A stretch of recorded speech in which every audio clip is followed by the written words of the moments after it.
The copper coins clinked against the worn wooden table as Grazka watched her last hope of freedom disappear into the pot.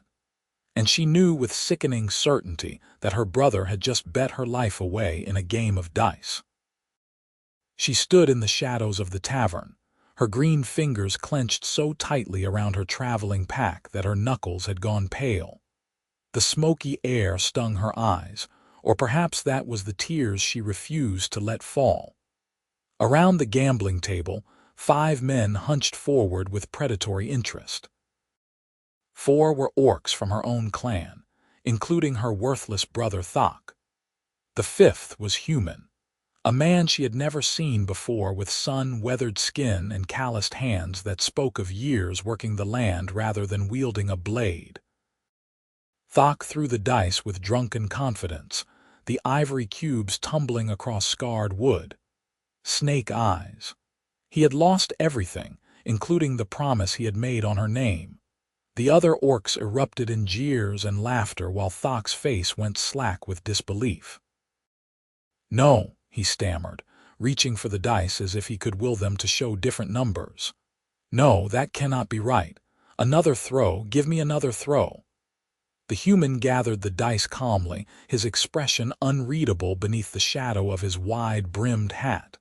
The terms were clear. "You wagered your coin, your horse, and your sister's bond of service for 1 year. The dice have spoken." "You cheated," Thok snarled, lurching to his feet. At his full height, he towered over the seated human by nearly 2 feet. No human has luck that good. The human remained seated, seemingly unconcerned by the threat looming over him. "I did not touch the dice except to throw them honestly. Every man at this table witnessed the same." He glanced at the other orcs, who shifted uncomfortably but nodded their agreement. For all their rough ways, her clanmates would not abide dishonesty in a wager. Grazka forced herself to step forward into the lamplight. Better to face this with what dignity she could muster than to cower in the shadows like a frightened child. The human's eyes found her immediately, and she saw surprise flicker across his features. Perhaps he had expected someone smaller, more delicate. At 6.5 feet tall with a warrior's build, she was anything but fragile. "The bet is honored," she said, her voice steady despite the fear churning in her gut. She fixed Thok with a glare that could have melted steel. "As it should be, since you made it without my knowledge or consent, brother." Thok had the decency to look ashamed, though she suspected it was more for losing than for gambling with her future. "Grazka, I thought I could win. I thought I could get us enough coin to drink yourself into a stupor for another month." She spat at his feet, a gesture of such profound disrespect that the other orcs gasped. "You have sold me to a human, Thok. Our father would have gutted you for less." "Your father is dead," one of the other orcs muttered, though he would not meet her eyes. The human stood then, and Grazka was struck by the quiet competence in his movements. He was not young, perhaps 40 summers, with silver threading through his dark hair. His clothes were simple but well-maintained, the garb of a working man who took pride in his appearance without vanity. When he looked at her, his gaze was direct but not cruel. "My name is Preston Ryder," he said. "I have a farm 3 days' ride west of here, near the border between orc and human territories. If you would honor this wager, I will provide transportation, food, and shelter during the journey." "I am Grazka of the Stonetooth clan," she replied formally, "though I suspect that affiliation means little now. When do we leave?" "Dawn. I have business to conclude here first, then we will depart." Preston counted out coins from his winnings and set them deliberately on the table. "For lodging tonight. The innkeeper has rooms for travelers. I suggest you rest while you can." It was more consideration than she had expected. Most humans would have demanded she sleep in the stables or stand guard through the night to prove her obedience. Grazka took the coins without comment and turned her back on Thok without another word. He called after her, some meaningless apology or excuse, but she did not slow her stride. The innkeeper was a grizzled dwarf who raised a single bushy eyebrow when she requested a room but took her coin without argument. The space was small and spare, barely large enough for the narrow bed and wash basin, but it was private. Grazka locked the door behind her and finally allowed herself to sink onto the mattress, her head in her hands. 1 year. She had been bound into service for 1 year to a human farmer she did not know. It could have been worse, she reminded herself. Thok could have lost her to one of the mercenary companies that sometimes frequented border taverns, men who viewed orc women as little more than beasts of burden or worse. At least Preston Ryder had shown a basic level of respect. At least he had offered her shelter and spoken to her as if she were a person rather than property. But it was still servitude, still bondage, and she would spend the next year of her life paying for her brother's stupidity and weakness. Grazka did not sleep that night. She lay awake watching the moonlight creep across the ceiling, planning and calculating. A year was not forever. If she kept her head down and did her work, she would survive this. She had survived worse. When her parents died in the clan wars 3 years ago, she had survived. When Thok descended into drinking and gambling, leaving her to support them both through whatever work she could find, she had survived. She would survive this too. Dawn came gray and cold. Grazka splashed water on her face, braided her black hair tightly against her skull, and shouldered her pack. Everything she owned in the world fit into that single bag. It was not much, but it was hers. Preston Ryder was waiting in the stable yard with 2 horses already saddled. One was a sturdy bay gelding that must have been Thok's former mount. The other was a gray mare with intelligent eyes and a calm disposition. Preston handed her the bay's reins without ceremony. "Can you ride?" he asked. Yes. She had learned during a brief stint working for a merchant caravan. The memory of those days when she had still believed she might forge a different life for herself stung like salt in a wound. Good. We will make better time that way. The journey is not dangerous this time of year, but I would prefer to be home before the next storm rolls in. They rode out of the village as the sun broke over the eastern hills. Grazka looked back once, half expecting to see Thok stumbling after them with some last-minute plea for forgiveness. But the road behind them remained empty. For the first several hours, they traveled in silence. Preston set a steady pace that ate up the miles without exhausting the horses.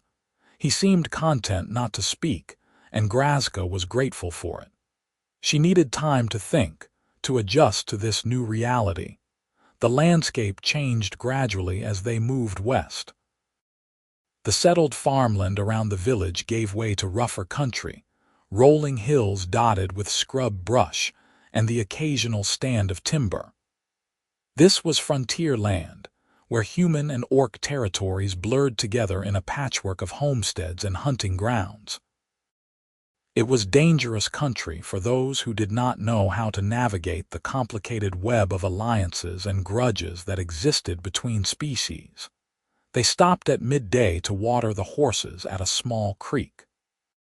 Preston produced bread and dried meat from his saddlebags and offered half to Grazka without comment. She accepted it warily, still waiting for the other shoe to drop. No human showed this much casual courtesy to an orc without expecting something in return. "You are quiet," Preston observed, settling himself on a flat rock near the water's edge. "I have little to say," Grazka replied.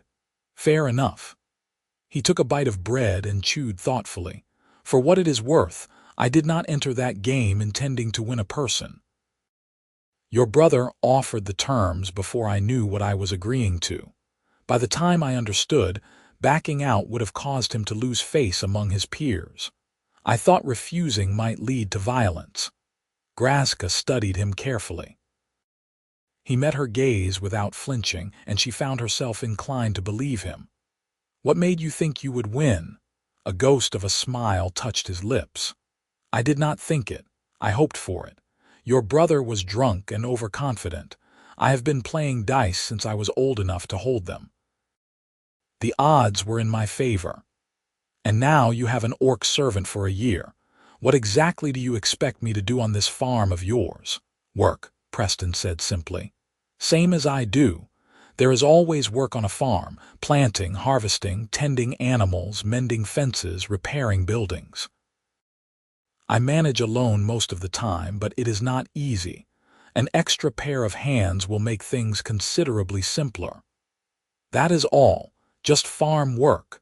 Something hardened in Preston's expression. If you are asking whether I intend to use you in other ways, the answer is no. I need help with my land, not a bed warmer. You will have your own space and your own privacy. I expect honest work in exchange for room and board, nothing more. The bluntness of it caught Grazka off guard. She felt her cheeks heat with embarrassment at having asked so directly, but she had needed to know. Too many stories circulated among orc women about what happened when they fell into human hands. That Preston seemed offended by the very suggestion was oddly reassuring. Understood, she said quietly. They finished their meal in renewed silence and mounted up again. The afternoon stretched long and warm as they followed a dirt track that wound between the hills. Preston proved to be exactly the sort of steady, competent traveler his appearance suggested. He navigated the route with the confidence of long familiarity, pointing out landmarks and hazards without being asked. As evening approached, they made camp in a sheltered hollow near a stand of pine trees. Preston took care of the horses while Grazka gathered firewood, falling naturally into the division of labor without needing to discuss it. By the time darkness fell, they had a good fire burning and more of the trail rations heating over the flames. "Tell me about your farm," Grazka said, surprising herself. But the silence had grown too heavy, and she found she wanted to know what she was walking into. Preston poked at the fire with a stick, sending sparks drifting up into the night sky. It is not much to tell. 50 acres, most of it cleared for cultivation. I grow wheat and barley primarily, plus a large vegetable garden. I keep chickens, goats, and a pair of dairy cows. The house is small but solid. I built it myself when I first claimed the land 15 years ago. 15 years alone. Not always alone. My wife lived there with me for the first 8 years. She died of fever one winter. We had no children. The words were flat, emotionless, but Grazka heard the old pain beneath them. I am sorry, she said, and meant it. Preston shrugged. It was a long time ago. I have made my peace with it. The farm keeps me busy enough that I do not dwell on what I have lost. Is that why you gamble in taverns? To escape the loneliness? He looked at her sharply, then laughed, a short, surprised bark of sound.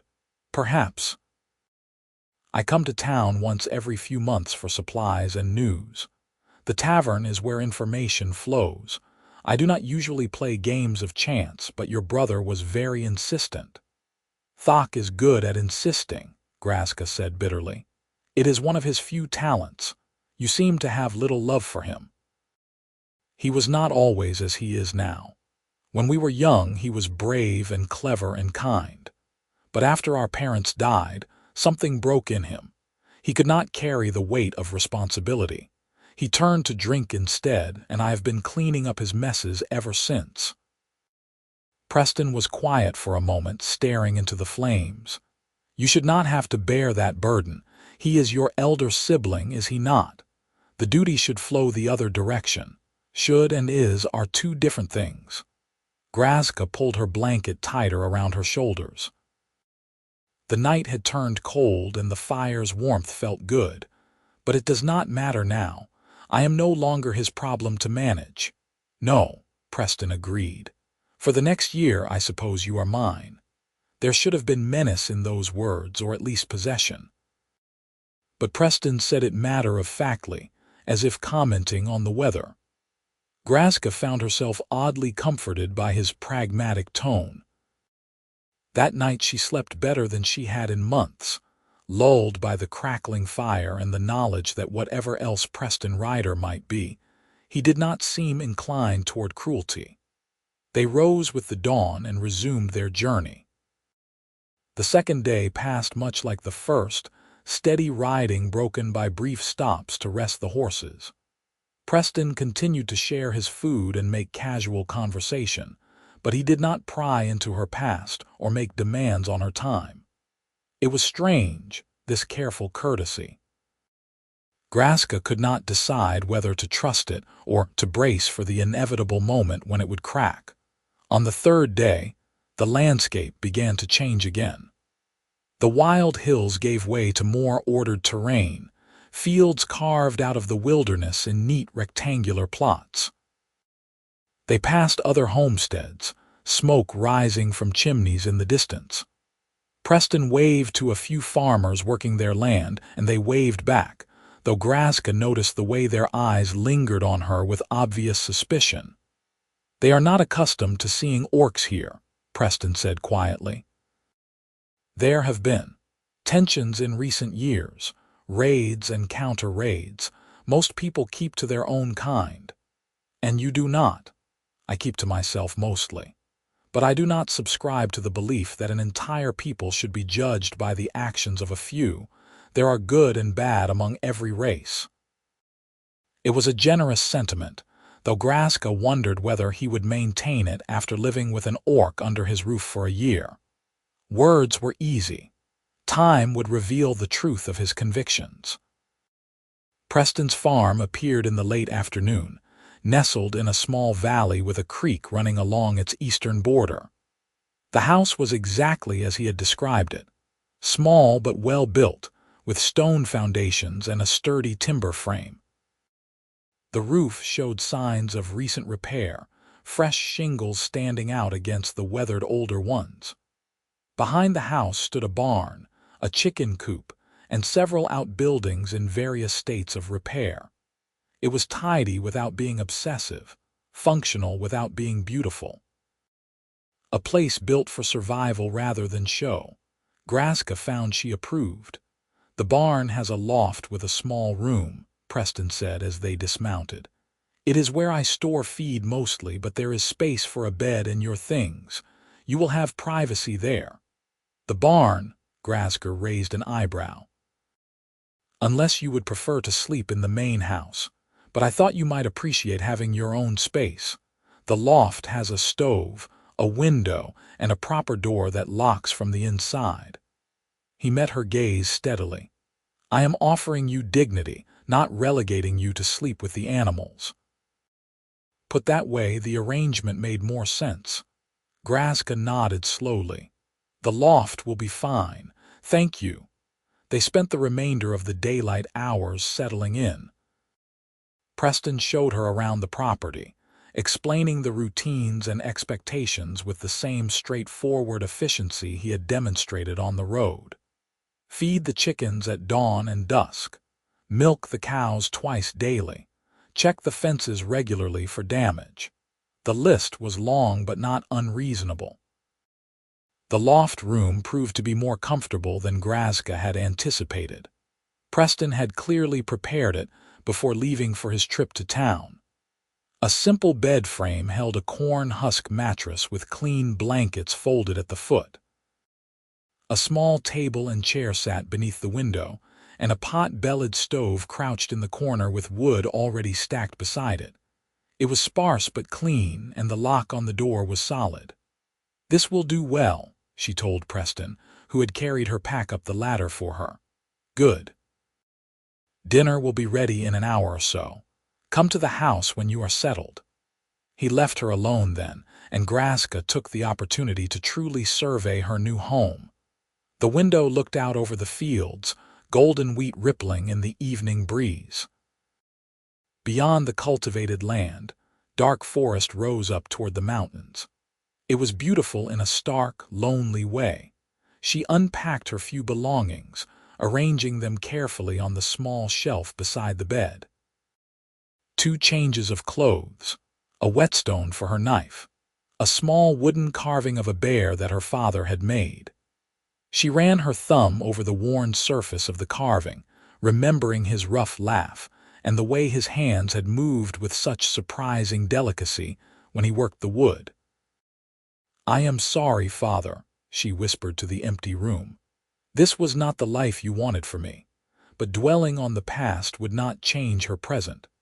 Grazka straightened her shoulders, locked her door carefully, and climbed down to find Preston's house. The main house was as tidy inside as out.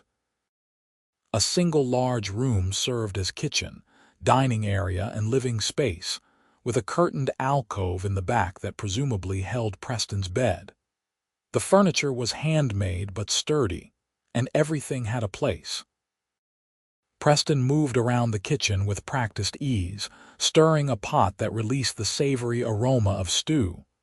"Sit," he said, gesturing to the table. "It is not fancy, but it is hot and filling." The stew proved to be rich with vegetables and grain, seasoned with herbs that must have come from the small garden Grazka had noticed behind the house. She ate slowly, savoring each bite. It had been a long time since anyone had cooked for her. "Tomorrow we will start going through the work that needs doing," Preston said as they ate. "The wheat will be ready for harvest in another month, but there is plenty to keep us busy until then. I hope you do not mind hard labor." "I am not afraid of work," Grazka assured him. "I did not think you were." Preston mopped up the last of his stew with a piece of bread. "You carry yourself like someone who has earned her strength, not someone who was simply born with it." The observation was surprisingly perceptive. Grazka found herself studying this human farmer with new interest. He was not at all what she had expected. There was a quietness to him, a sense of deep waters running beneath a calm surface. They fell into a routine over the following days that was almost disturbingly normal. Grazka rose before dawn to tend the animals, then joined Preston for a simple breakfast before they headed out to tackle whatever project he had deemed most urgent. The work was exactly as hard as he had promised, but she found she did not mind. There was something satisfying about physical labor, about seeing tangible results from her efforts. Preston proved to be a patient teacher when she was unfamiliar with a task and a generous partner when she already knew what to do. He did not bark orders or constantly supervise her work. Instead, he would explain what needed doing and then trust her to manage it. When she made mistakes, he corrected her matter-of-factly without anger or insult. It was strange, this partnership. Stranger still, because Grazka found herself forgetting, for hours at a time, that she was technically his servant. They worked side by side as equals, and Preston treated her contributions with the same respect he would have shown a hired hand or neighbor helping out. 2 weeks passed in this fashion.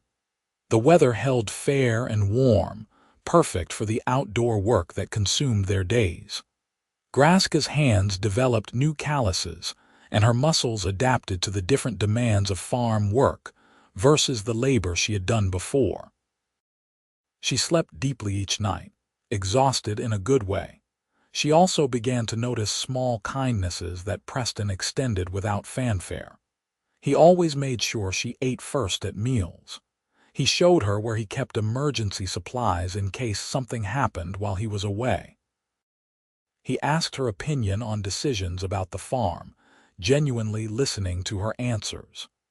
It was the sort of consideration she might have expected between friends or family, not between master and servant. One evening, as they sat on Preston's porch watching the sunset paint the sky in shades of orange and purple, Grazka finally voiced the question that had been gnawing at her. "Why do you treat me so well?" Preston looked at her, genuine confusion on his face. "What do you mean?" "I am your servant. You won me in a dice game. You could demand anything from me, treat me however you wished. But instead you house me comfortably, feed me the same food you eat, and work beside me as if I were your equal." Why? Preston was quiet for a long moment, his eyes on the distant horizon.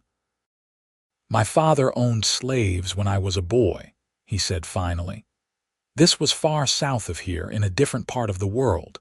He was not a cruel man, but he believed it was his right to own others, to profit from their labor without thought for their dignity or desires. He paused, his jaw working as if the memories pained him. When I was 16, one of our slaves tried to escape. My father ordered him beaten as punishment. I watched it happen, watched this man who had done nothing worse than want his freedom be whipped until he could barely stand. That night, I helped him escape properly.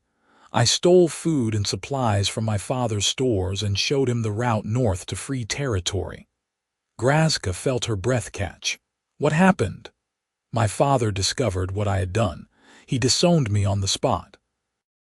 Cast me out with nothing but the clothes on my back and told me never to return.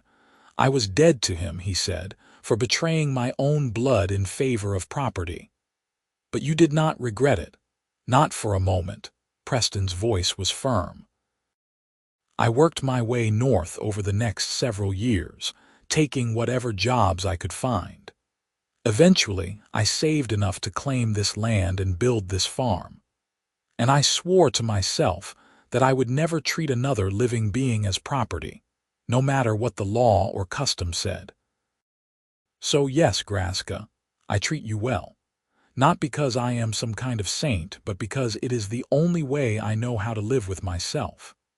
The honesty of it struck Grazka like a physical blow. She had been bracing for exploitation, for cruelty, for the slow erosion of her dignity that seemed inevitable when one person held power over another. Instead, she had found something entirely unexpected, genuine decency. "Thank you for telling me," she said softly. Preston shrugged, looking almost embarrassed. "I do not speak of it often, but you deserve to know." They sat in comfortable silence as the last light faded from the sky and the first stars emerged overhead. Grazka felt something shift inside her chest, a loosening of tension she had been carrying since the night of that cursed dice game.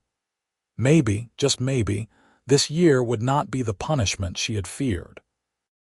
As summer deepened and the wheat ripened toward harvest, Grazka found her days filling with a different kind of purpose than she had known before. The work was hard but honest, and there was satisfaction in watching the farm thrive under their combined efforts. The vegetable garden exploded with produce that they harvested and preserved for winter. The animals grew sleek and healthy under careful tending. Even the house benefited from her presence, as she took over the cleaning and cooking to give Preston more time for the heavier, outdoor tasks. It was not the life she had imagined for herself, but it was not a bad life either.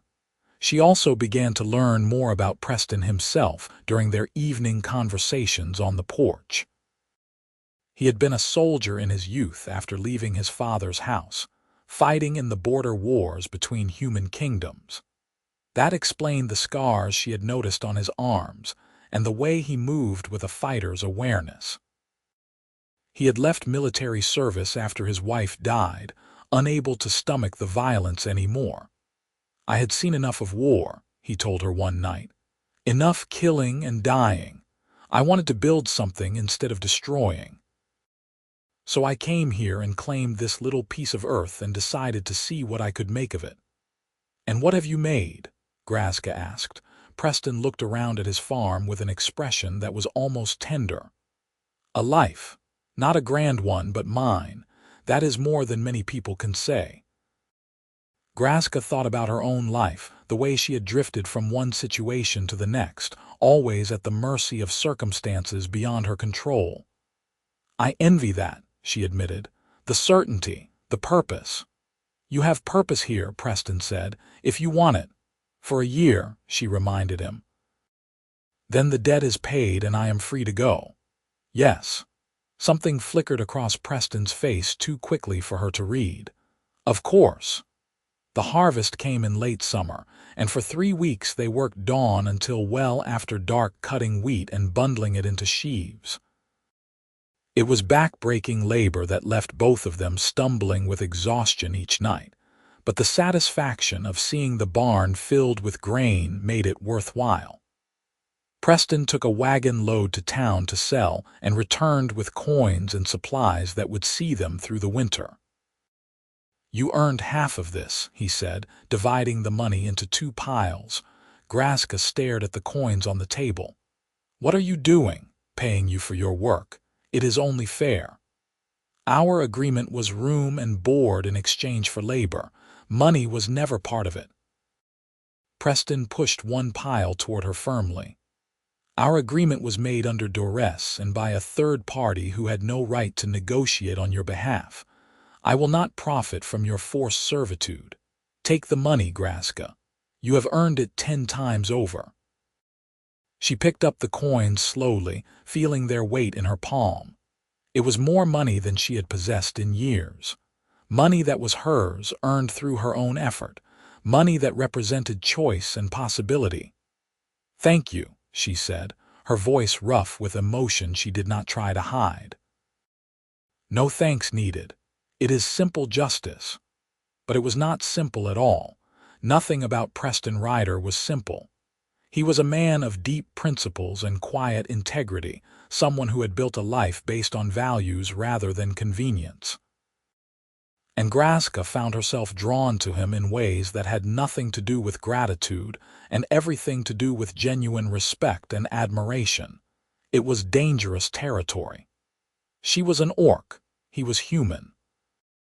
Even if her servitude was temporary, even if he treated her with kindness, the gulf between their worlds was vast.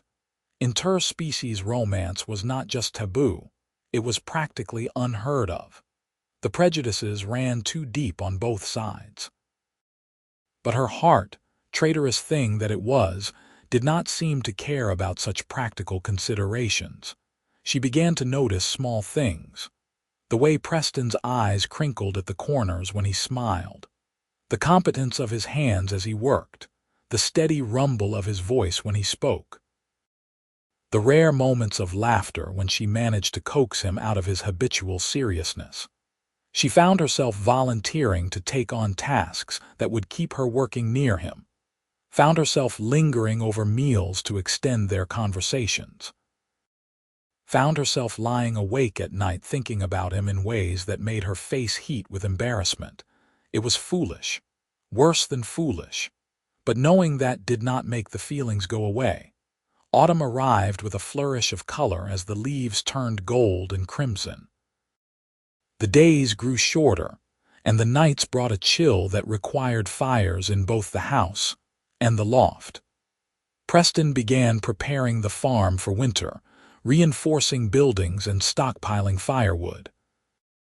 Grazka threw herself into the work with perhaps more enthusiasm than necessary, trying to outrun her own inconvenient emotions. Then, one morning in early October, everything changed. Grazka was in the barn milking the cows when she heard voices outside. Preston's voice, calm and steady as always, and another voice that was higher, more aggressive.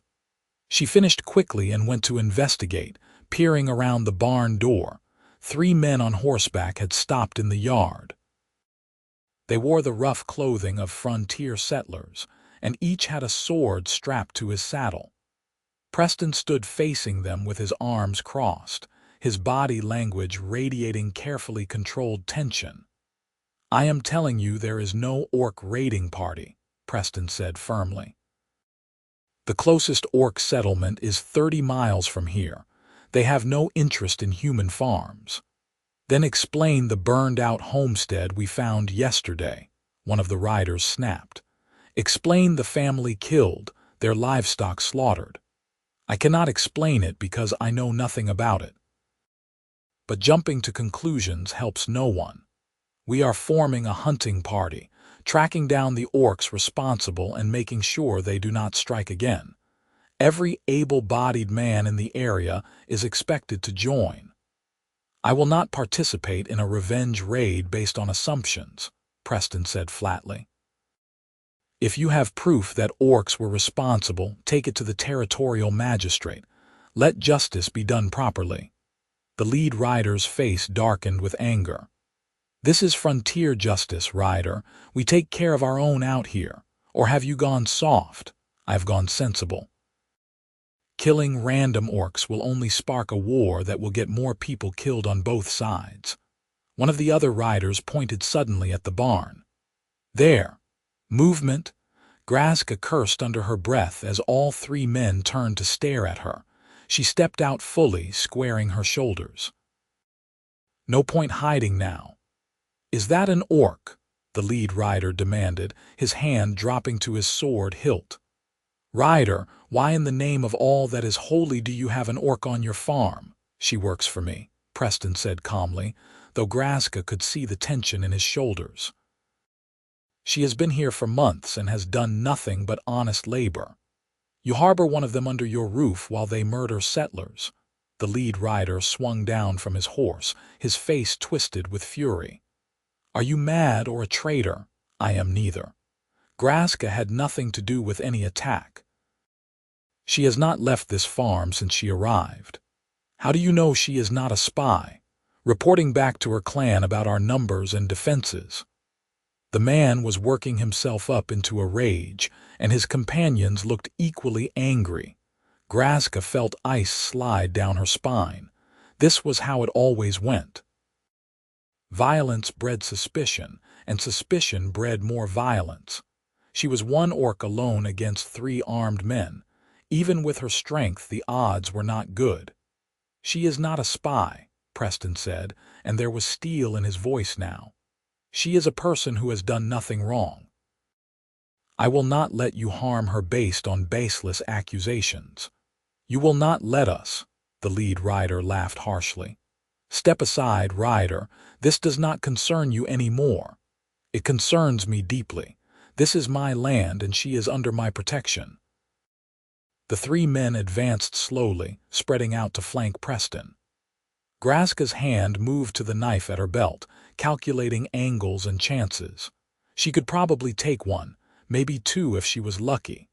But not all three, not without Preston getting hurt in the crossfire. Last chance, the lead rider said. Give us the orc and we will forget we saw her here. Refuse and we will consider you as much an enemy as she is. Preston did not move. Then I suppose we have a problem. Everything happened very fast after that. The lead rider drew his sword and lunged for Preston. One of the others went for Grazka while the third tried to circle behind.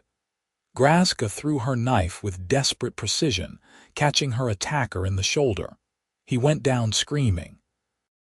Preston blocked the lead rider's sword with his forearm, accepting a gash to deflect the blade from his chest, and drove his fist into the man's throat. The third rider was pulling his sword free when Grazka tackled him from the side, using her weight and momentum to drive him into the dirt. They grappled briefly before she got her arm around his neck and squeezed until he went limp. Silence fell over the yard, broken only by the groaning of the injured man and the wheezing of the one Preston had hit. The lead rider lay unconscious in the dirt. Are you hurt? Preston gasped, blood running down his arm. I am fine. You are not. Grazka went to him quickly, examining the sword cut. It was deep but clean, slicing through the muscle of his forearm. We need to bind this. Later. First we need to deal with them. Preston gestured at the three men. They will report this. Others will come. Grazka felt her heart sink. He was right. By defending her, Preston had made himself a target. The fragile peace he had built here was shattered. Then I will go, she said quietly. I will leave tonight. If I am gone when they return, they will have no reason to bother you. No. The word was flat and absolute. I will not send you away to save myself from consequences I chose. Preston, be reasonable. I am not worth this. He grabbed her shoulder with his uninjured hand, his eyes blazing. You are worth it. Do not ever suggest otherwise. Now help me get these fools tied up so I can ride to the magistrate and file a formal complaint before they can spread their lies." There was no arguing with that tone. Grazka helped him secure the 3 men and load them into their own saddles. Preston mounted his gray mare with some difficulty, his injured arm already stiffening. "I will be back by nightfall," he told her. "Bar the doors and do not let anyone in except me. If trouble comes, run for the forest and do not look back." "I am not leaving you," Grazka said firmly. Preston looked at her for a long moment, and something passed between them that was too complicated to name.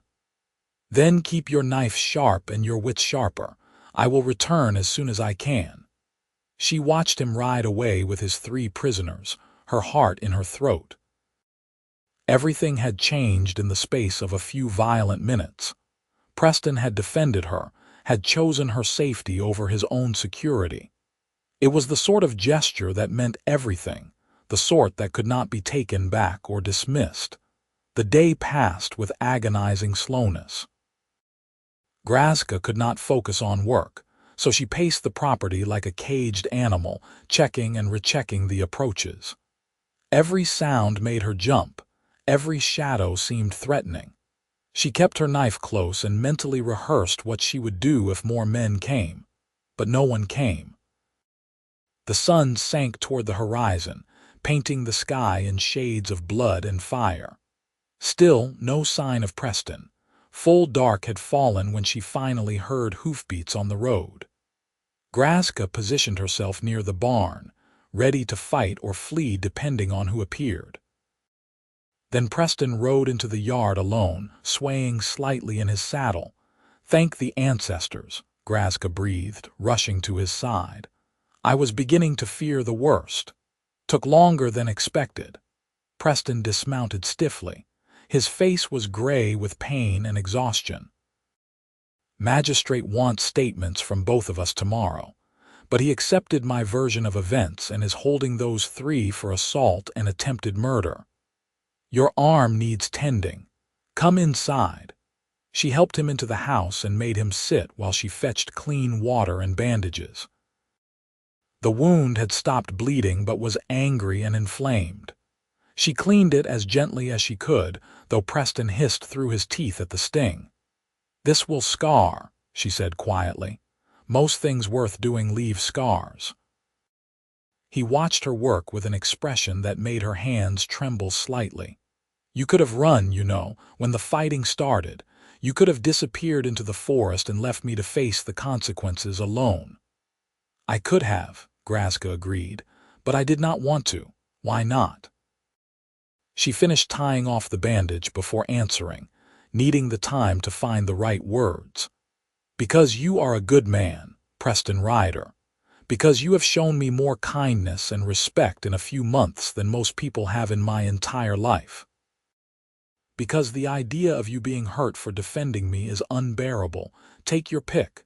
Preston was very still, his eyes searching her face. "Grazka." "I know," she said quickly, standing up and turning away. "I know what I am and what you are and all the reasons why this cannot be what it feels like. I will say nothing more about it." She started for the door, needing distance and air and time to wrestle her emotions back under control. But Preston caught her hand with his good arm, stopping her. "Wait." His voice was rough. "What does it feel like to you?" Grazka closed her eyes, fighting the urge to flee. "Like I am standing on the edge of a cliff and deciding whether to jump. Like everything I thought I knew about my life has shifted. Like I want things I have no right to want." "What if you do have a right?" Preston stood, moving closer until she could feel the warmth of him. "What if I want the same things?" She turned to face him, hardly daring to breathe. "Do not say such things unless you mean them. I cannot bear it otherwise." "I mean them." He raised his good hand to cup her face, his thumb brushing across her cheekbone. "I have been trying not to mean them for weeks now, telling myself all the reasons it is impossible, inappropriate, doomed from the start. But watching those men threaten you today, the fear I felt, it made me realize something." "What?" The word was barely a whisper. "That I would rather live one impossible, inappropriate, doomed day with you than a lifetime of safe, proper solitude without you." The words broke something open inside Grazka's chest, and she found herself leaning into his touch. "I am an orc. You are human. Your neighbors already tried to kill you for harboring me. If they knew you had feelings for me, actual romantic feelings, they would burn this farm to the ground." "Then we will be careful. We will be smart about it. But I will not lie to you or to myself anymore, Grazka. I care about you. More than I have cared about anyone since my wife died. Maybe more than I have ever cared about anyone, if I am being honest." "I care about you too," she admitted. "So much that it terrifies me." Preston smiled then, a real smile that lit up his whole face. "Then let us be terrified together." He kissed her, and the world narrowed to the warmth of his lips and the gentleness of his touch. Grazka had been kissed before, rough encounters with no tenderness, but this was different. This was Preston pouring all his careful respect and deep feeling into a single perfect moment of connection. When they finally broke apart, both were breathing hard. Grazka rested her forehead against his, her hands fisted in his shirt. "This changes everything," she said. "Yes," Preston agreed. "Is that a problem? I do not know yet. Ask me again in the morning," he laughed, the sound warm and wonderful. "Fair enough.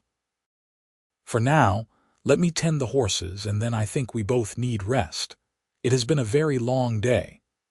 They separated reluctantly, and Grazka watched through the window as Preston led the mare to the barn. Her heart felt too large for her chest, full of emotions she did not have names for. Fear and joy and hope all tangled together until she could not tell where one ended and another began. That night she lay in her loft room staring at the ceiling, replaying every moment. The kiss. The confession.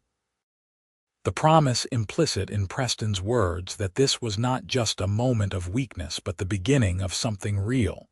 It should have been impossible. By all the rules of their respective societies, it was impossible.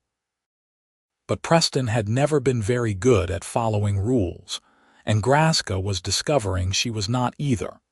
The next morning they rode together to town to give their statements to the magistrate. The official was a weary-looking man who listened to their account with the air of someone who had heard too many similar stories. "You understand this will cause problems," he said bluntly. "Feelings are running high right now. That burned homestead has everyone looking for someone to blame." "I understand," Preston said. "But the law is the law. Those men attacked us without provocation. They need to face consequences." The magistrate sighed. "I will hold them for trial, but I strongly suggest you keep a low profile for a while, Ryder. And you," he looked at Grazka, "might consider leaving the area until things cool down, for your own safety." "I will take that under advisement," Grazka said neutrally. They left the magistrate's office and walked through town to buy supplies. Grazka was intensely aware of the stares that followed them, the whispers that sprang up in their wake. Every human eye seemed hostile, every gesture potentially threatening. She found herself walking closer to Preston, her hand never far from her knife.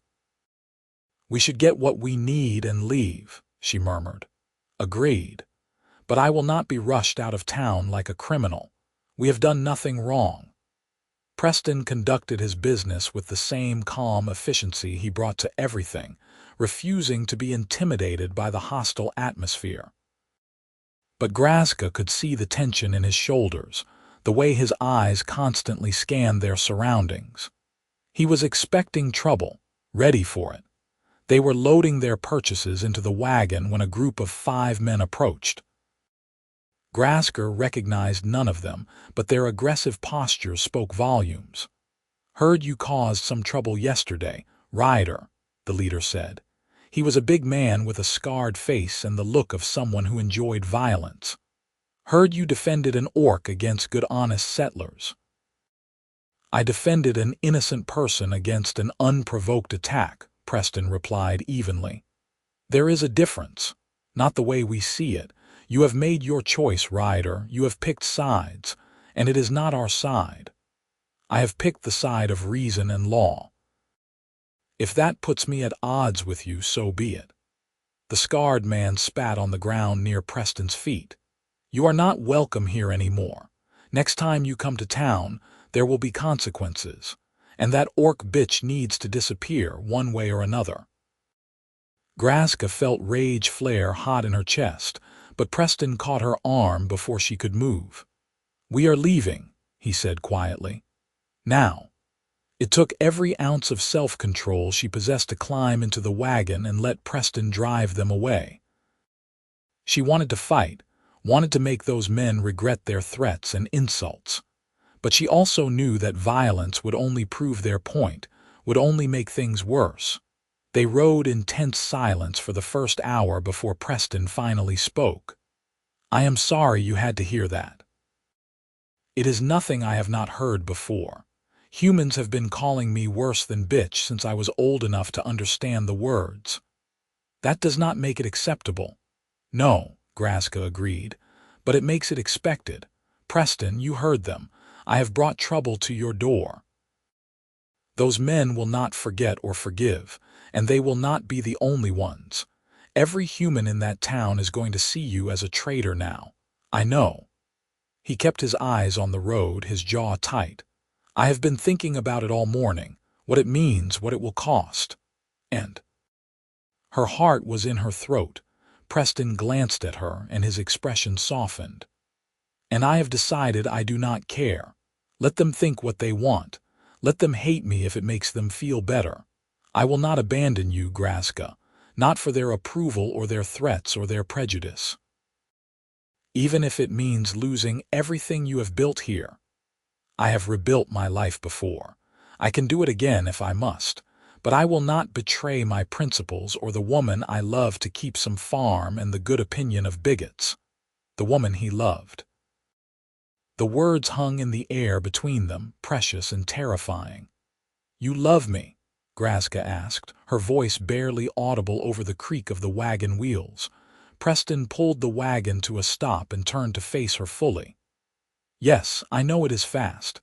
I know it is complicated. But yes, Grazka, I love you. I think I have been falling in love with you since the first week you were on my farm, watching you work and laugh and slowly let down your guard around me. You are brave and strong and kind, and you deserve better than the hand life has dealt you. If I can give you even a fraction of the happiness you have given me, I will count myself lucky." Tears stung her eyes, and Grazka did not bother to wipe them away. "I love you too. I did not think I could love a human, did not think it was possible. But you have shown me that love has nothing to do with the color of our skin or the shape of our teeth. It is about respect and trust and choosing each other, even when the world says we should not." Preston leaned over and kissed her gently, sweetly, with all the tenderness in his battered soldier's heart. And Grazka kissed him back, pouring all her fierce orc passion into the embrace. When they finally pulled apart, both were smiling despite the tears. "So what do we do now?" Grazka asked.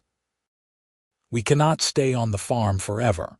Eventually those men or others like them will come.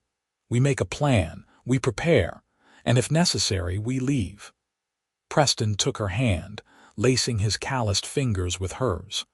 "There are places where humans and orcs live in greater harmony. Coastal cities, trading posts on the northern frontier. We could start over somewhere new. You would truly leave your farm, everything you have built, in a heartbeat if it meant keeping you safe. The farm is just land and buildings, Grazka. You are irreplaceable." She squeezed his hand, overwhelmed by the depth of his commitment. "Then we will face whatever comes together. But not today.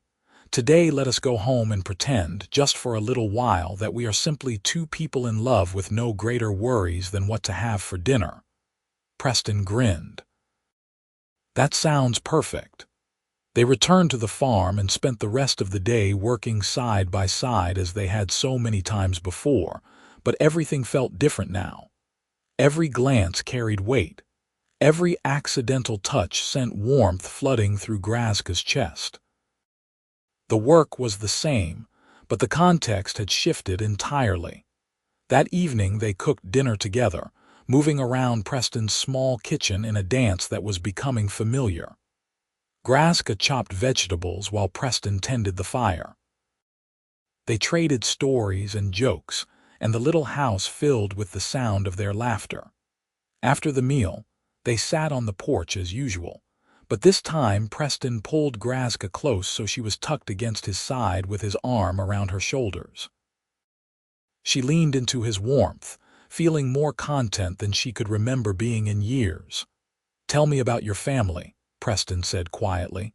"Your parents, what they were like before they died." Grazka was surprised by the question but found she did not mind answering. "My father was a craftsman. He worked with wood and stone, building things that were both beautiful and functional. He was patient and thoughtful, the kind of person who would spend hours on a single detail to get it perfect. My mother was a fighter, a warrior who earned scars defending our clan. She was fierce and proud, but she had a gentle side she only showed to family.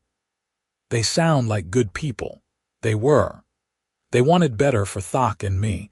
They taught us to be strong but also to be honorable, to never mistake cruelty for strength. I think they would have liked you, Preston. My father especially would have appreciated your craftsmanship and your principles. I wish I could have met them." Preston pressed a kiss to the top of her head. "What about you? What did you want to be before circumstances took over?" "I wanted to be a healer," Grazka admitted. "I was apprenticed to our clan's medicine woman for a year before my parents died. I loved learning about herbs and treatments, about how to help people mend. But after they were gone, I could not afford to continue the training. I needed to earn coin to support Thok and myself." "You would have made an excellent healer." "Perhaps, or perhaps this is where I was always meant to end up, on a farm in the middle of nowhere, falling in love with a stubborn human farmer." Preston laughed. "I am stubborn, incredibly. You would have to be to take me on. Fair point." He was quiet for a moment, then said, "Your year of service ends in 3 months. Have you thought about what you will do when you are free?" Grazka had been trying very hard not to think about it, actually.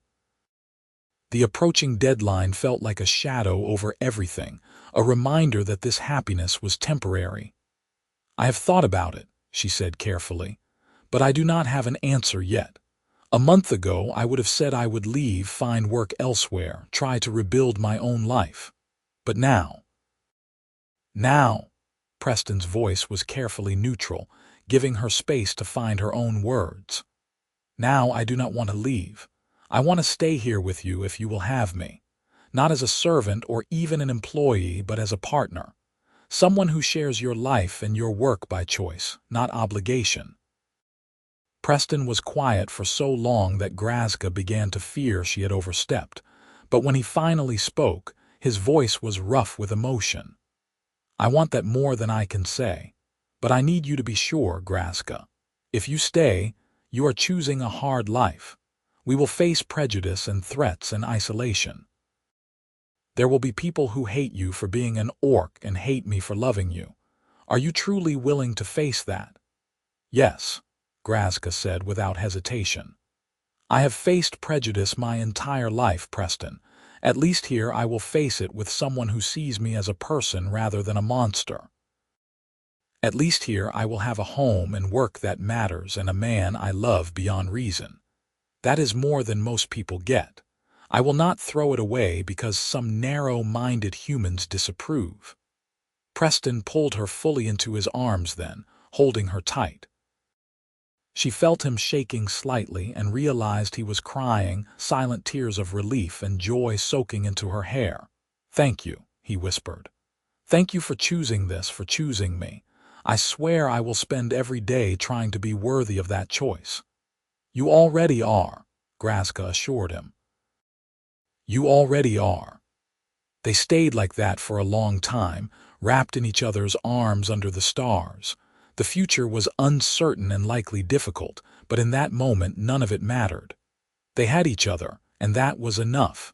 The following weeks brought both joy and tension in equal measure. At the farm, Grazka and Preston fell into their new relationship with surprising ease. They worked together by day and spent their evenings talking, laughing, and learning each other's habits and quirks. Preston moved Grazka's things into the main house without ceremony, and she took over the alcove that had been his private space. They fit together like pieces of a puzzle that had been cut specifically for each other. But the world beyond the farm boundaries grew increasingly hostile. Word spread about Preston's defense of an orc, and the local human community began to ostracize him. Neighbors who had been friendly now crossed the road to avoid speaking to him. The few remaining tradespeople willing to do business charged exorbitant prices or found excuses why they could not help. Most worryingly, there were incidents. Someone trampled part of their vegetable garden in the night. The gate to the goat pen was left open, and it took hours to round up the scattered animals. Small acts of sabotage, designed to make their lives harder without quite crossing the line into outright violence. "They are trying to drive us off the land," Preston said grimly after discovering that someone had poisoned his well, forcing them to haul water from the creek for days while he cleaned and refilled it. "Make things so difficult that we have no choice but to leave." "Is it working?" Grazka asked. Preston looked at her, and despite everything, he smiled. "Not even close. I am too stubborn to quit, and I have too much worth staying for." They adapted, becoming more vigilant about security and self-sufficient in ways Preston had not needed to be before. Grazka taught him techniques she had learned from her mother about setting warning snares and reading tracks. Preston showed her how to shoot the old crossbow he kept for hunting, and she proved to be a natural marksman. In early November, winter arrived with a vengeance. A massive storm dumped 3 feet of snow on the valley, and for a week they were completely cut off from the outside world. But the isolation felt more like a blessing than a curse. They had food, fuel, and each other. What else did they need? Grazka discovered that she loved winter on the farm. The world became quiet and peaceful under its blanket of white. The daily chores were reduced to essentials, giving them more time to spend together indoors. They cooked elaborate meals, played chess by the fire, and talked about everything and nothing. And at night, they lay tangled in each other's arms, sharing warmth and whispered confessions in the darkness. Preston was a generous and attentive lover, always putting her pleasure before his own. Grazka had never experienced such tenderness, such genuine care for her satisfaction and comfort. It was healing in ways she had not realized she needed. "I wish we could stay like this forever," she murmured one night, her head pillowed on his chest. "Winter cannot last forever," Preston replied, "but we can have many winters together. A lifetime of them if you want. I want that very much." He tilted her face up to kiss her softly. "Then that is what we will have. I promise you, Grazka, whatever it takes, we will build a life together that lasts." She believed him. Against all logic and evidence, she believed in the future they were imagining together. December arrived, and with it came an unexpected visitor. Grazka was feeding the chickens when she heard hoofbeats approaching. She tensed, one hand moving to the knife at her belt, but relaxed slightly when she saw it was a single rider rather than a group. Still, she positioned herself where she could get to Preston quickly if needed. The rider was an orc, a massive male with scars crisscrossing his green face. He wore the leather armor and weapons of a clan warrior, and his bearing radiated authority. Grazka felt her stomach drop as she recognized him. "Grazka of the Stone-Tooth clan," he said formally, his voice deep and gravelly. "I am Durgan, captain of the Stone-Tooth Guard.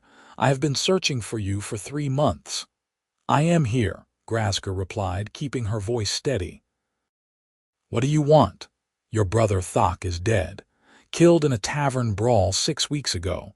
The clan wishes to know your intentions. Will you return to claim your family rights, or have you forsaken us entirely?" The news of Thok's death hit her like a physical blow. Despite everything, despite his weakness and foolishness, he had been her brother, the last connection to her old life. "How did it happen?" she asked quietly.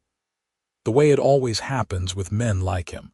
He drank, he gambled, he insulted the wrong person, and he died badly.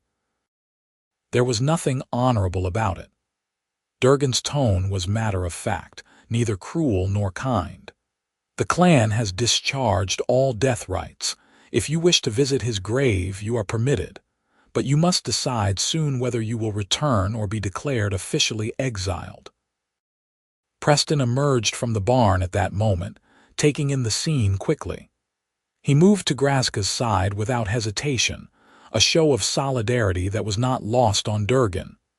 "You are the human," the orc captain said, studying Preston with obvious interest. "The one who won her in a dice game and then let her go free. There are songs being sung about you in orc taverns, most of them mocking, but some admiring." "I did what any decent person would do," Preston said. "Nothing more. Decent persons are rarer than you might think." Durgan turned his attention back to Grazka. "Is this where you have chosen to make your stand, then? With this human on his farm?" "Yes," Grazka said firmly. "This is my home now. These are my people. One person anyway, but he is worth 1,000 of those who would judge me." Durgan nodded slowly, as if she had confirmed something he already suspected. "Then I will report that you have chosen exile. The clan will not come for you or offer you aid, but neither will they consider you an enemy. You are simply no longer one of us." It should have hurt more than it did. Instead, Grazka felt mostly relief. "I can accept those terms. One more thing." Durgan reached into his saddlebag and pulled out a package wrapped in oilcloth. "Your brother's possessions. Not much, but they are yours by right." Grazka accepted the package with numb hands. "Thank you for bringing them. I did not do it for you. I did it because it is proper." Durgan wheeled his horse around, preparing to leave, but he paused and looked back at Preston. "Treat her well, human. She has given up everything for you. Make sure you are worth the price." "I intend to spend the rest of my life trying," Preston replied. Durgan grunted, something that might have been approval, and rode away without another word. Grazka watched him disappear into the trees, feeling like she had just witnessed the closing of a door on her old life. "Are you all right?" Preston asked gently, his hand on her shoulder. "I do not know. Ask me later." She looked down at the package in her hands. "Should I open this now or wait? Whatever feels right to you. I will be here either way." Grazka decided to wait. She carried the package inside and set it on the shelf next to her father's bear carving. Thok's final legacy, whatever it contained, could wait until she had processed the news of his death. They sat together by the fire that evening, Preston holding her while she worked through her complicated grief. She cried for the brother Thok had been, the bright, promising young orc who had been crushed by responsibility and loss. She cried for their parents, who had loved them both and would have been heartbroken to see how things ended. And she cried for herself, for the final severing of ties to her clan and heritage, but she did not regret her choice. Even in her grief, even with the weight of exile settling on her shoulders, Grazka knew she had made the right decision. This farm, this life, this love, it was real and solid and worth everything she had given up. A few days later, when her emotions had settled somewhat, she finally opened Thok's package. Inside, she found a few copper coins, a worn deck of cards, and at the very bottom, a letter. The handwriting was shaky but recognizable as her brother's. The letter was short. Grazka, if you are reading this, I am probably dead. I hope you have found something better than the mess I left you in. I am sorry for betting you away. I am sorry for being a coward and a drunk and a terrible brother. You deserved better. Maybe that farmer you ended up with can give you what I could not. A home, a future, a reason to smile. Do not waste time mourning me. I was not worth it. Just live well and be happy. That would be the best revenge on everyone who said orcs were worth nothing. Love, your stupid brother Thok. Grazka read the letter 3 times, tears streaming down her face. It was not enough, would never be enough to make up for what Thok had done. But it was something, an acknowledgement, an apology, permission to move forward without guilt. She showed the letter to Preston, who read it silently and then pulled her into a fierce hug. He was not completely lost then, Preston said quietly. There was still enough good in him to recognize what he had cost you and to hope you found something better. I did find something better, Grazka said. I found you. December deepened into the heart of winter. They celebrated the solstice together, a quiet recognition of the turning year. Grazka taught Preston some of the orc traditions, songs and rituals that honored the darkness before the return of light. Preston shared his own customs, stories passed down from his grandmother about the importance of hope during the longest nights. They created new traditions too, little rituals that were uniquely theirs. Morning coffee shared in comfortable silence. Evening walks through the snow to check on the animals. The way they fit together in bed, her larger frame curled protectively around his smaller one. It was during one of these quiet evenings that Preston surprised her with a question she had not been expecting. Grazka, will you marry me? She looked up from the sock she was mending, certain she had misheard. What? Preston set down the axe handle he had been sanding and came to kneel in front of her chair. From his pocket he pulled a ring, simple silver worked with an intricate pattern of leaves and vines. I know we cannot marry legally. No human authority would recognize it, and your clan has exiled you. But I do not care about legal recognition. I care about you. I want to pledge my life to yours before whatever gods or spirits might be listening. I want the world to know that I chose you and you chose me, and nothing can change that. Grazka's hands were shaking as she reached out to touch the ring. It was beautiful, clearly handmade. When did you make this? I have been working on it for weeks, a little bit at a time when you were busy with other tasks. I used silver from a necklace my mother gave me before I left home. It felt right, creating something new from something old. Preston, She struggled to find words adequate to the moment. Yes, 1,000 times yes. I will marry you in whatever way we can manage, before humans or orcs or gods or just the two of us. I will be yours and you will be mine, and that is enough. Preston slipped the ring onto her finger.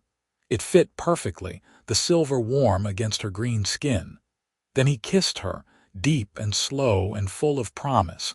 They planned their wedding for the new year, the first day after the winter solstice. It would be a small private ceremony, just the two of them and whatever spirits dwelt in the land around them. But that did not make it any less significant. Grazka spent her days preparing, mending her best clothes and helping Preston clean and decorate the house. She felt foolish caring so much about appearances when there would be no guests to witness it, but Preston insisted. This is one of the most important days of our lives, he said firmly. We should mark it properly. On the chosen day, they rose before dawn and dressed carefully. Preston wore his best shirt and trousers, and Grazka wore the green dress she had been saving, the one luxury garment she owned. They walked together to a clearing in the forest behind the farm, a place where ancient trees formed a natural cathedral. Snow covered everything in pristine white, and their breath misted in the cold air.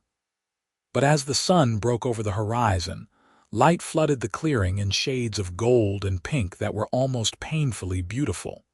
Preston took both her hands in his expression solemn and joyful at once. Grazka, I stand before you and whatever powers govern this world to pledge myself to you completely. I promise to love you in times of peace and protect you in times of danger. I promise to respect your strength and honor your vulnerability. I promise to share your burdens and celebrate your joys. From this day until my last breath, you are my partner, my wife, my home. Grazka swallowed hard, fighting back tears. Preston, I stand before you and the spirits of my ancestors to pledge myself to you completely. I promise to love you with all the fierce devotion of my orc heart. I promise to work beside you and stand with you against whatever comes. I promise to share my life and my future and my every breath with you. From this day until the stars go dark, you are my partner, my husband, my home. There was no officiant to pronounce them married, no witnesses to applaud. But as they kissed in that clearing, sealing their vows with passion and tenderness, Grazka felt the weight and rightness of it settle into her bones. This was real. This mattered. They had bound themselves together by choice and love, and that made the union sacred regardless of what any law or custom said. They walked back to the farm hand in hand, husband and wife in all the ways that counted. The rest of the winter passed in a haze of domestic contentment. They were still isolated, still facing the disapproval and occasional harassment from human neighbors, but none of it seemed to touch the happiness they had built together. Spring came slowly, the snow melting to reveal the first green shoots of new growth. With the thaw came visitors. Not hostile ones this time, but curious. Word had apparently spread about the human farmer who had married an orc woman, and there were those who wanted to see this oddity for themselves. Most were human travelers passing through, folks from other regions where prejudices were less entrenched. They stopped to trade for supplies or to ask questions, and Grazka grew accustomed to being stared at with varying degrees of fascination and discomfort.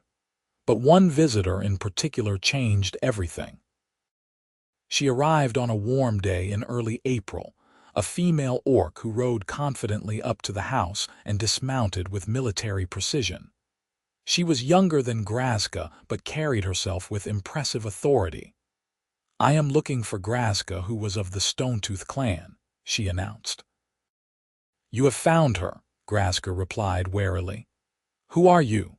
"My name is Yara. I am an ambassador of sorts, sent by a coalition of orc clans who are interested in peace with human settlements. We have heard stories about you and your human husband. Stories that suggest perhaps the old hatreds do not have to continue forever." Preston emerged from the barn, wiping his hands on a rag. "An ambassador? That is unexpected." Yara inclined her head respectfully to him. "There are those among my people who believe the cycle of violence benefits no one, that humans and orcs could prosper more through trade and cooperation than through constant warfare. But such ideas are difficult to advance when both sides view each other as irredeemable enemies. And we are what?" "An example," Grazka asked skeptically. "Proof that coexistence is possible, that love can bridge even the deepest divides." Yara's expression was earnest. "I am not here to ask anything of you. I came merely to meet you, to see with my own eyes that the stories were true. And to tell you that you are not as alone as you might think. There are others, both orc and human, who dream of a different future." Grazka and Preston exchanged glances, a whole conversation passing between them in a single look. "Would you like to stay for dinner?" Preston offered. "If you have come this far, the least we can do is offer hospitality." Jara smiled, her tusks catching the light. "I would like that very much." They spent the evening talking about Jara's work, the fragile peace efforts being undertaken in various border regions. She spoke of mixed settlements where humans and orcs lived as neighbors, of trade agreements that benefited both sides, of young people from both races who were tired of inheriting their parents' feuds. "It is slow work," Jara admitted as they sat around Preston's table sharing stew. "For every step forward, there is resistance pushing us back. But slowly, gradually, minds are changing. Your existence, your marriage, it matters more than you know. It gives hope to those who believe in peace." "We did not set out to be symbols," Grazka said quietly. "We simply wanted to live our lives." "The best symbols never do," Jara replied. "They are people who make choices based on love rather than fear, and the ripples spread farther than they ever intended." After Jara left the next morning, Grazka and Preston sat together on their porch watching the sun climb higher in the sky. "You think she is right?" Grazka asked. "That what we have here could actually make a difference?" Preston was quiet for a moment, considering. "I think one couple in love cannot change centuries of prejudice overnight. But I also think that every act of courage, every choice to love rather than hate, it creates possibility. Maybe we are part of something larger. Maybe we are just two people living our lives. Either way, I am glad we are doing it together." Grazka leaned against his shoulder, content. "So am I." As spring deepened into summer, they received more visitors. Some came out of curiosity. Some came seeking advice about their own interspecies relationships. And some came simply because word had spread that Preston Ryder's farm was a place where all were welcome regardless of race. It was not always easy. There were still those who viewed their marriage with hostility, still incidents of harassment and threats. But there were also moments of unexpected grace. A human neighbor who grudgingly admitted Preston had been right about treating orcs with respect. An orc trader who left them gifts as thanks for proving such marriages could work. Small victories, but victories nonetheless. The farm prospered under their joint care. The harvest that fall was the best Preston had seen in years, and they were able to sell enough surplus to significantly improve their financial situation. They used some of the money to make repairs and improvements to the property, but they also began setting aside savings for the future. "What future are we saving for?" Grazka asked one evening as they tallied their accounts. Preston looked up, his eyes soft. "Whatever one we want. Maybe we buy more land and expand the farm. Maybe we save enough to move somewhere more accepting if things get too difficult here. Maybe we use it to support others like us, couples who need help getting started. The possibilities are endless." "I like the sound of endless possibilities," Grazka said. As their second winter together approached, Grazka realized with quiet amazement that she was happy. Genuinely, deeply happy in a way she had never expected to experience. She had a home, meaningful work, and a partner who loved her completely. The prejudice and difficulties they faced were real, but they were manageable. Together, she and Preston were strong enough to weather any storm. One evening, as they sat by the fire, Preston reading while Grazka mended clothes, she found herself studying his profile. The silver at his temples had spread a bit more. There were new lines around his eyes from squinting against the sun during their outdoor work. He was aging, as humans did far faster than orcs. Someday, if they were lucky enough to have a full life together, she would lose him to time's passage. The thought brought a sharp ache to her chest, but it was an ache born of love rather than fear. Whatever time they had, Whether it was 5 years or 50, she would treasure it. And when he was gone, she would honor his memory by continuing to live the life they had built together, by being the person he had believed her capable of becoming. Preston looked up and caught her staring. "What is on your mind?" "I was thinking about how lucky I am," Grazka said honestly. "Thok bet me away in a dice game and I thought my life was over. Instead, I found you. I found this. If someone had told me then that I would end up happier than I had ever been, I would not have believed them." Preston set down his book and moved to sit beside her on the floor, taking her hands in his. "I was thinking something similar. I came to that tavern just looking for news and supplies. Instead, I found a second chance at love I did not think I deserved. You saved me, Grazka. I was so lonely and did not even realize it until you filled that empty space." "We saved each other," she corrected gently. "Yes," he agreed. "We did." They kissed, soft and slow, and Grazka felt gratitude wash over her like a benediction. This was what it meant to be truly seen and valued. This was what it meant to belong. As the years passed, their story spread further. More couples, both orc-human and other unlikely pairings, sought them out for advice and encouragement. Their farm became a way station of sorts for those fleeing prejudice, a place where love was celebrated rather than condemned. It was not the life either of them had planned, but it was a good life, a full life. And when Grazka looked back on that night in the tavern when Thok had gambled her future away, she found she could almost forgive him. Because without that moment of desperation and poor judgment, she never would have met Preston. She never would have discovered that home was not a place but a person, and that love could transcend every boundary humans and orcs had built between themselves. They had many years together, Preston and Grazka. Years of hard work and quiet joy, of challenges faced and overcome side by side. And when Preston finally passed, an old man content with the life he had lived, Grazka mourned him with all the passion of her fierce orc heart. But she also celebrated him, telling stories of his courage and kindness to anyone who would listen.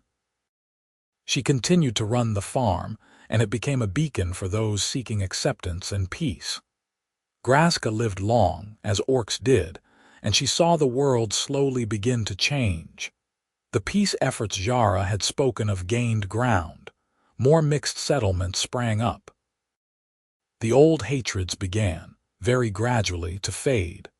And always, Grazka wore the silver ring Preston had made her, a reminder that one dice game, one act of unexpected mercy could change absolutely everything. She had been bet away by a foolish brother, and won by a kind farmer who had looked at her and seen not a monster or a servant, but a person worthy of love and respect. That farmer had told her she was free to go, and in doing so, had given her the freedom to choose to stay. It was the greatest gift anyone had ever given her, and she honored it every day for the rest of her long and remarkable life. The farm prospered under her care, and when she finally passed, many years later, surrounded by friends both human and orc, her last thoughts were of Preston. Of his smile and his steady hands and the way he had looked at her that first night, seeing straight to her soul. She had been lucky beyond measure, and she died knowing that their love had mattered, had made a real and lasting difference in the world. Their story became legend, the tale of the orc woman who was bet in a dice game and the farmer who set her free, only for them to find in each other a love that transcended species and prejudice, and every obstacle the world could throw at them. It was a story that gave hope to countless others who dared to love across boundaries.